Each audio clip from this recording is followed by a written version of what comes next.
বিসমিল্লাহির রহমানির রহিম। আলহামদুলিল্লাহি রাব্বিল আলামিন ওয়াসসালাতু ওয়াসসালামু আলা সাইয়্যিদিল মুরসালিন খাতামান নাবিয়্যিন ওয়া আসহাবিহি আজমাইন।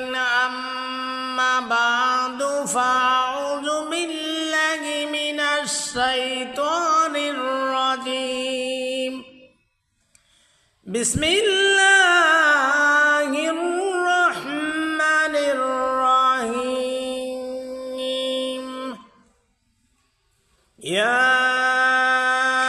আইয়ুহাল্লাযীনা আমানু ইযা নুদিয়া লিস-সালাতি মিন ইয়াউমিল জুমআহ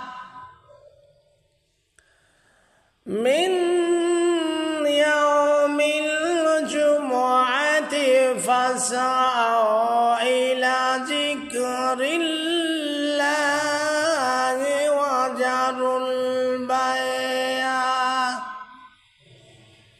ذلكم خير لكم إن كنتم تعلمون।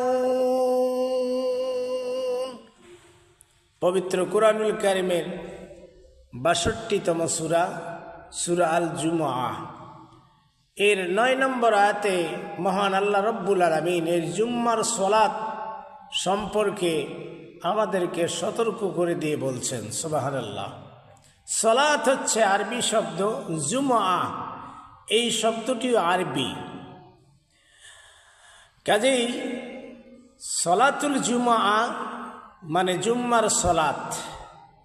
পবিত্র সপ্তাহের মধ্যে পবিত্র একটা দিন রয়েছে, সবচাইতে উৎকৃষ্ট মানের দিন, সেটি হচ্ছে জুম্মার দিন।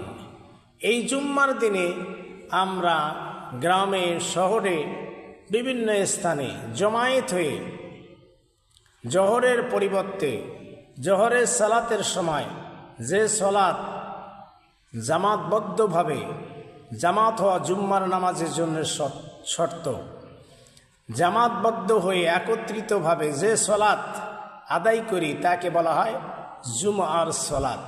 সুবহানাল্লাহ।